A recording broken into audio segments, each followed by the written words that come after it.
In the headlines, Jonathan rejects presidential forms, distances self from APC.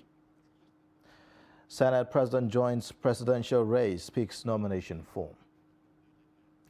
Aviation sector crisis, lawmakers, stakeholders meet. Away from Nigeria, Sri Lanka deploys troops to enforce curfew after day of deadly unrest. Hello and welcome to Trust News Update. I am Ayuba Ilya. Thank you for joining.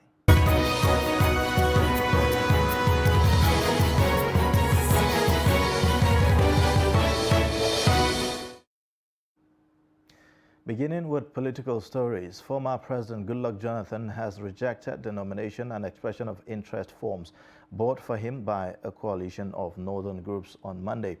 In a statement, media advisor to the former president, Ikechukwu Eze, said Jonathan did not authorize the purchase and considers the move by the group as an insult, adding that he is not aware of the bid.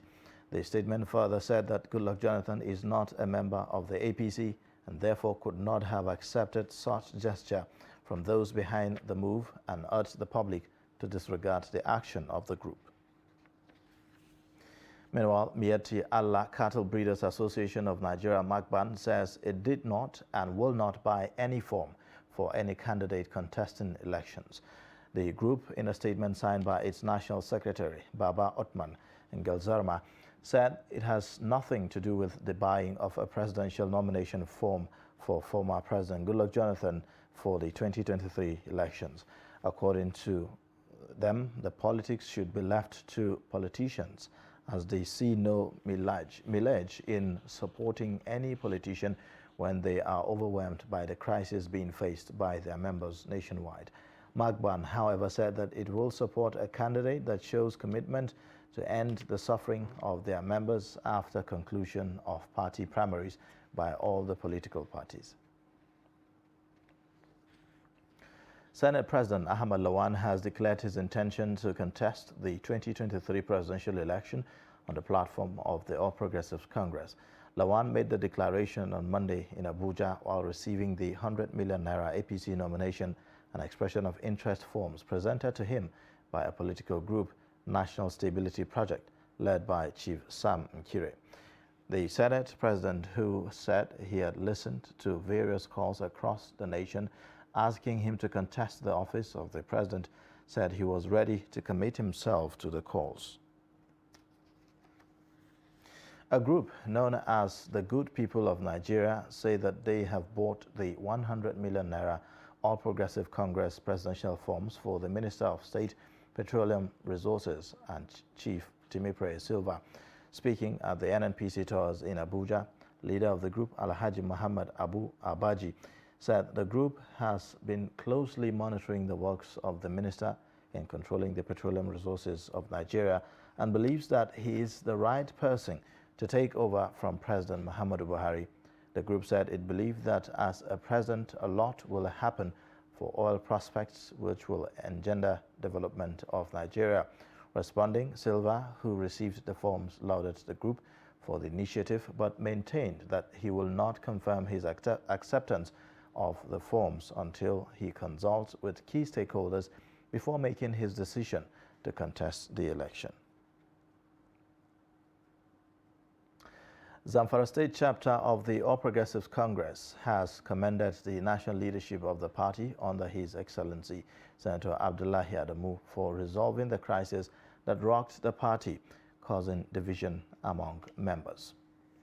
A statement by the Publicity Secretary of the APC in the state, Yusuf Idris, said that this followed the signing of agreement between Governor Bello Muhammad and former Governor Abdulaziz Yari to ensure that all members remain together. It said with the signing, therefore, that the APC has once again been reunited under one roof. The two leaders promised and agreed to work closely together for the benefit of the state and the good people of Zamfara State. The state chairman of the party, Tukur Umar Danfulani, thanked all the stakeholders that participated in the peace accord. He said that his leadership has been making effort in bringing all splinter members into the party so that Zamfara State will continue to enjoy peaceful political, social, and a prosperous economic environment. The APC chairman urged people of the state to continue to pray for the well-being of the state. Families of the abducted victims of AbujaKaduna train attack have called for the resignation of the Transport Minister, Rotimi Amechi, saying that it is disheartening how the minister is touring the country, campaigning for his political ambition, while their family members have not been freed from captivity. Fatima Saleh-Laden reports. Children are cried every day, with the only question they ask being whether my mommy and daddy coming back. The families say they have been battling trauma and confusion since the abduction of their family members, coupled with the recent report of 2 pregnant women who gave birth in captivity. They said the situation is horrific. Today marks the 42nd day of our loved ones being held hostage. It has been 42 long days of living in fear. Among those abducted passengers are children, some as young as 3 years old, pregnant women including an 85-year-old great-grandmother, and others. Some of these victims have health challenges requiring daily medications, which they have had no access to in the last 42 harrowing days. They said assurances have been made, but to no avail, and it is disappointing how the Minister of Transportation is touring the country seeking for the votes of Nigerians, while some innocent Nigerians are still held captive. We must, however, register our displeasure with the way and manner the Minister of Transportation, Mr. Rotimi Amichi, has been handling the tragic event since it occurred. Just a few days after 28 March 2022, Mr. Amichi was seen running around the stadium in Port Harcourt, where he declared his intention to become the next president of Nigeria.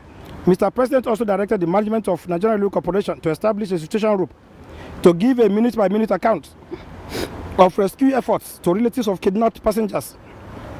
Still, 1 week after this presidential directive was issued, NRC has neither contacted the relatives of kidnapped victims nor established any situation room. These children, whose parents are among those abducted, said it is time for school resumption, but unfortunately no school fees, and they do not know when their parents will come back home. To release them safely and to let them free, and all those in captivity. Wallahi, life has been so tough. It's unimaginable and it's unbearable. My siblings are resuming school, have resumed school today, and they have to pay their school fees before they are allowed into the class. So imagine, our father, our mother are taken. How can their school fees be paid? How can they be allowed to be in class? Just imagine. Our food, our clothing, that was how we spent Salah without them. They are the ones to provide for us, but they are not here. How can life be so easy without them in the house? We always sleeping, crying, waking up crying. When we are eating, wondering, oh, is my mom eating well? Is she fine? Which condition is she in? How are they treating them? Are they all okay? In a functional government, Amechi, the Honorable Minister of Transport, should have been sacked because NRC is under his supervision. Absolutely, it's a failure of system.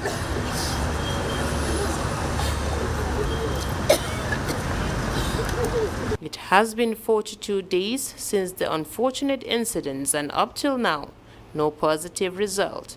It will be recalled that President Muhammad Buhari, in his Salam message, has directed security operatives to secure the release of all those abducted. Fatima Saleh-Laden, Trust TV News, Kaduna. A civil society organization has called for peace and unity among Borno citizens to help fast-track development in the northeastern region. The Smiling Hearts Initiative International made the call during a one-day sensitization campaign on peace and culture in Maiduguri. The group appealed to residents to embrace peace as the reintegration program of repentant Boko Haram into communities settles. It also noted that the insurgency, which has displaced man, also put many cultural aspects of the people on the brink of extinction, hence the need for citizens to promote culture.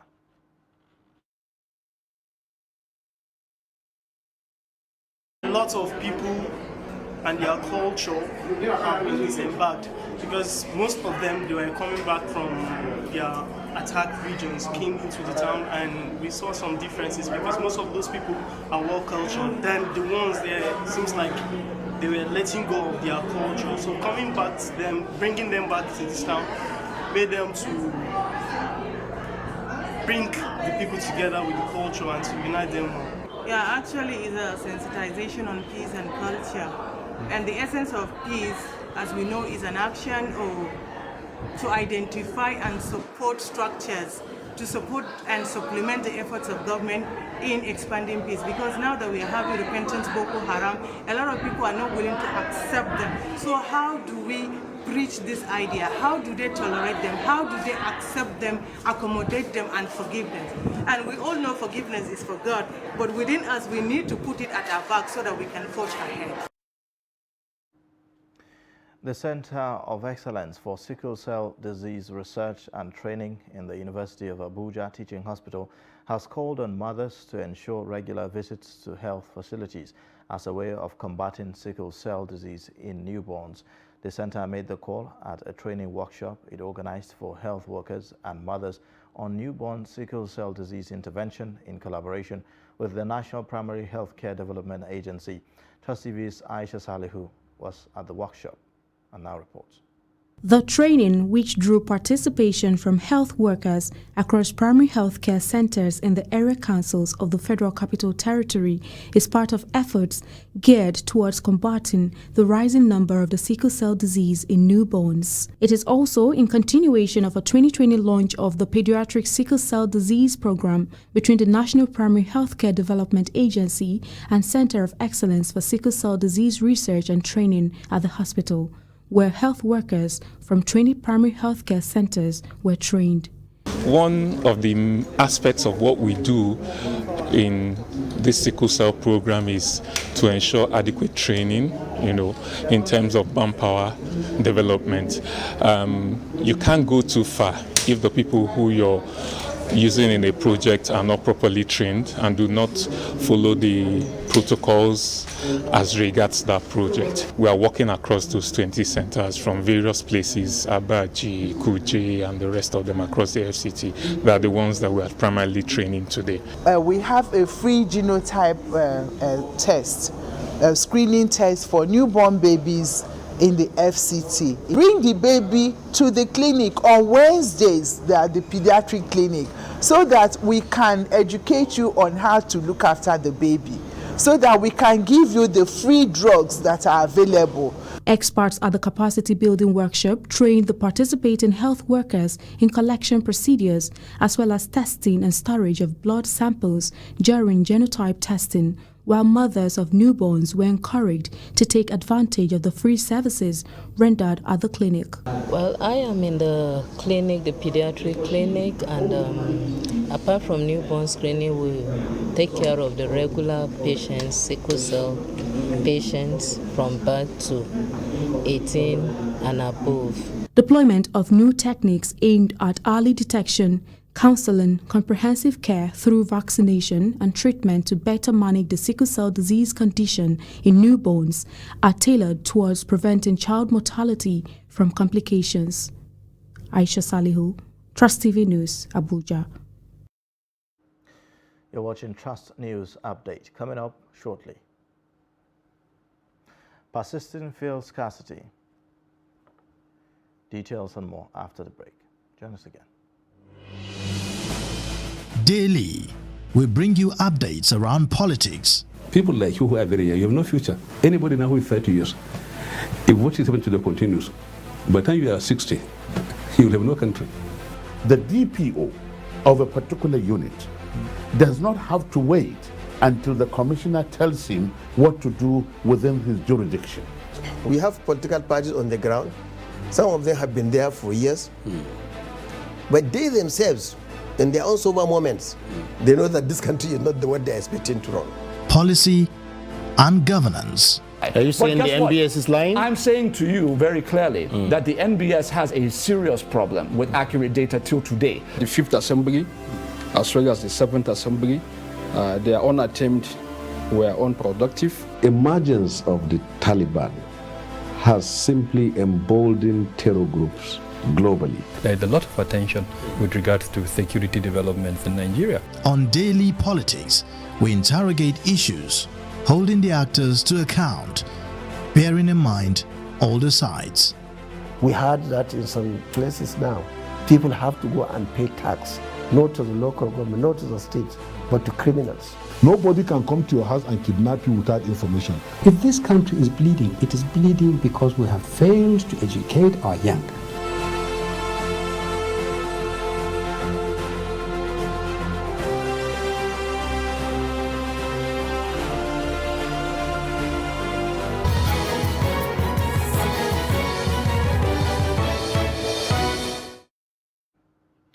Thanks for staying. This is Trust News Update.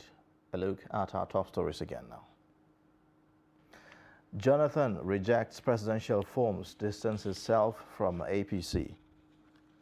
Plus, Senate President joins presidential race, picks nomination form. Moving on, airline operators have called off the strike action it intended to commence on Monday, 9th of May 2022. This follows the intervention by the House of Representatives at the instance of the Speaker, Honorable Femi Gbajabiamila, in Abuja on Monday. The report.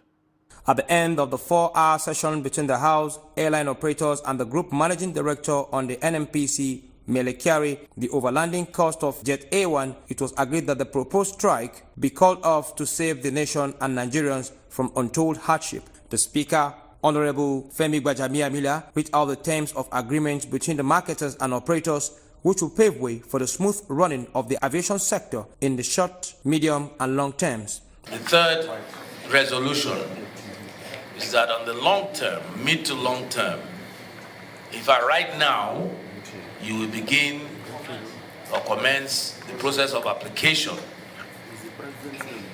for your own license to be able to import your own jet fuel, so that will remove whether it's middleman, whether it's fourth man, whether it's whatever, whether it's the vagaries of, you will know the landing cost and you will know it will assist you.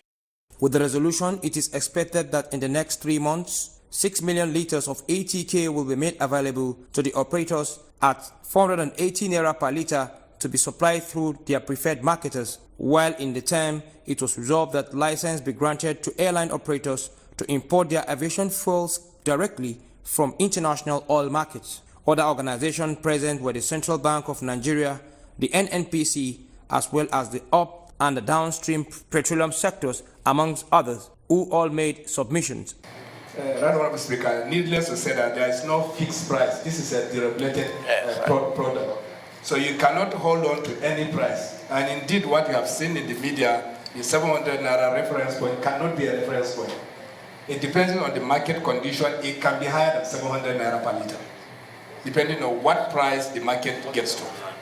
So it's needless to say that even to target 700, cannot be a reference point, Right Honorable Speaker. This market shifts as we speak now. Is closely related to the price of crude oil. 540 as the cost. How then are some people now offering us 480 to say to us at 480? And remember, they gave from the PIF that was given to the marketers was given at 335, and we are still getting at 670. With due respect, sir, you may have to clear this out. Let's talk to ourselves the truth. Your bank finds you worthy of that kind of intervention. Naira we will manage, but dollar, I don't produce naira, dollar. Naira we will see how to assist, but you have to first of all meet your bank. If it is naira intervention that you're asking for, but of course you know that your bank will look at your creditworthiness to be sure that historically you've had a good credit. If you don't have a good credit, you are not going to access it. This resolution will at least ensure that Nigerians will continue to go about their businesses unhindered for the time being. Meanwhile, following the suspension of the planned aviation shutdown by Airline Operators of Nigeria, AON, normal work has resumed at the nation's airports. The suspension of the strike, which was scheduled for Monday, May 9th, over the increase in aviation fuel, followed calls from the government and relevant authorities promising to address the situation. Our reporter Gaza Yakubu was at the Nnamdi Azikiwe International Airport, Abuja. The planned action was primarily because of the increase in the price of aviation fuel from 190 naira per litre to 700 naira. Staffs of the Nnamdi Azikiwe International Airport said the declaration of the now suspended aviation strike has affected their usual turnout at the airport. Most of us didn't supposed to come work today because of the rumor we heard yesterday. But at least this is where we work, our daily money. So we have to come and witness what is happening. And to be sincere, when you came everywhere Scarcity, most of us have gone back home. And right now, even me, I'm going back to my house. And because of the rumor, people are not able to come out today. But there's nothing like strike. They called it off yesterday. So people that have activities tomorrow, next tomorrow, they came to Abuja yesterday or Sunday because of that. So that is why I looked around everywhere, it's so scanty. They, however, hope that the relevant authorities will swing into action to avert a similar situation in the future by addressing the issue raised by the airline operators of Nigeria, since any future strike, if not nip in the bud, will have a devastating effect on their means of livelihood. 70% of Nigeria will leave base when we come out and also for the day. That is why we survive. For now, it's only 30% that even though they do not work 2 days, 3 days, it will not affect them. But present Nigeria now, everybody knows what is going on with the scarcity and everything in this country now. We live in daily hustling. When you hustle, your family will eat. If you don't hustle, your family will not eat. That is why in any daily, anything that will affect us for one day, we'll try to avoid it. The management said a decision was reached by relevant authorities to address the price of aviation fuel before the action was called off. None of the airlines are grounded as they have continued their usual activities. Gaza Yakubu, Trust TV News, Abuja. Motorists have called on the federal government to find a lasting solution on fuel scarcity that surfaced again in the Federal Capital Territory and neighboring states. Trust TV's Kabiru Lawan was at some filling stations to hear from consumers that have spent hours waiting to buy the commodity. The report. There's indication that the scarcity of petroleum product has resurfaced again. Motorists are seen in long queues trying to buy the product, which is proving difficult. More so, the impact of the scarcity is especially felt by commuters who pay high price to be transported from one place to another. To me, this is totally unacceptable, but the fact that we don't even know what caused the scarcity, where the scarcity is coming from until now, we don't even know. How can someone wake up in the morning, driving to work, all of a sudden discovers that there's hold up everywhere in all the filling stations, even most filling stations that have fuel are not selling?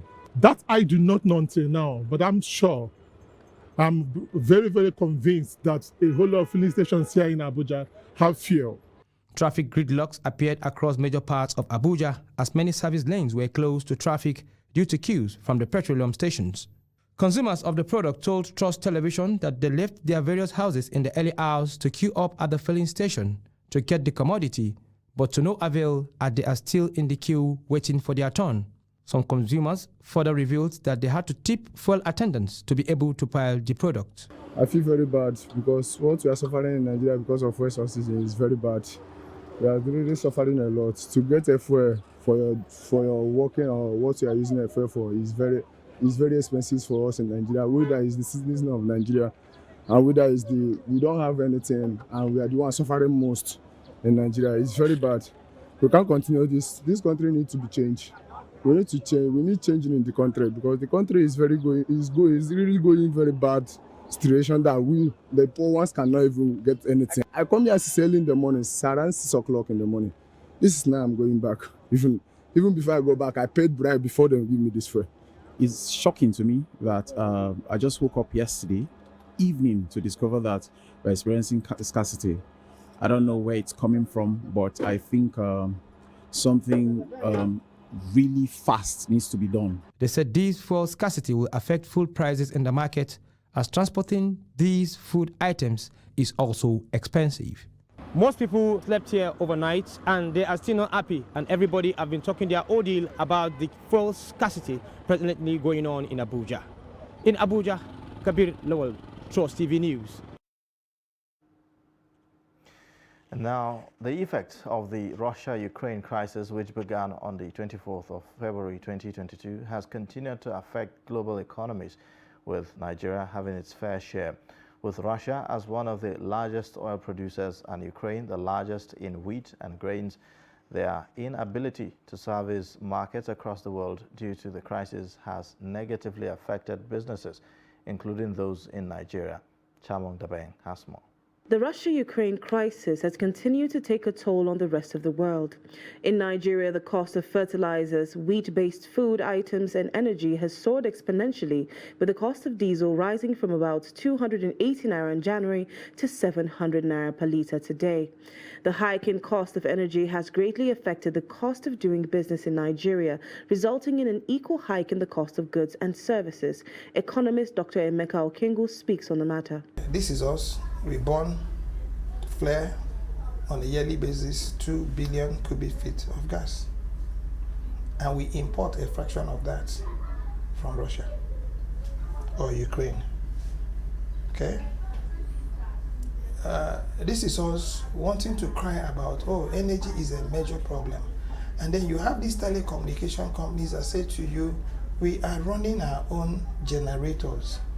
And we are here in this country, diesel moved from 350 naira to 800 naira. There are very few people who can run their diesel generators for more than 1 hour. Because what it technically means is that for you to be able to use that machine or equipment for 10 hours, you're going to be burning about 60,000 naira.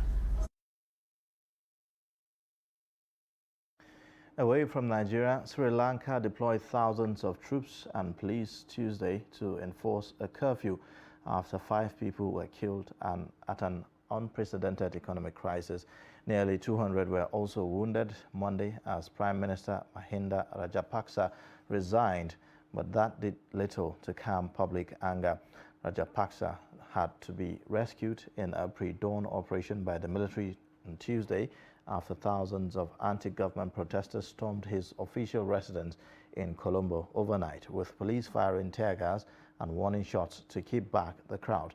Authorities say that the curfew will be lifted Wednesday morning, with government and private offices as well as shops and schools ordered to remain shut.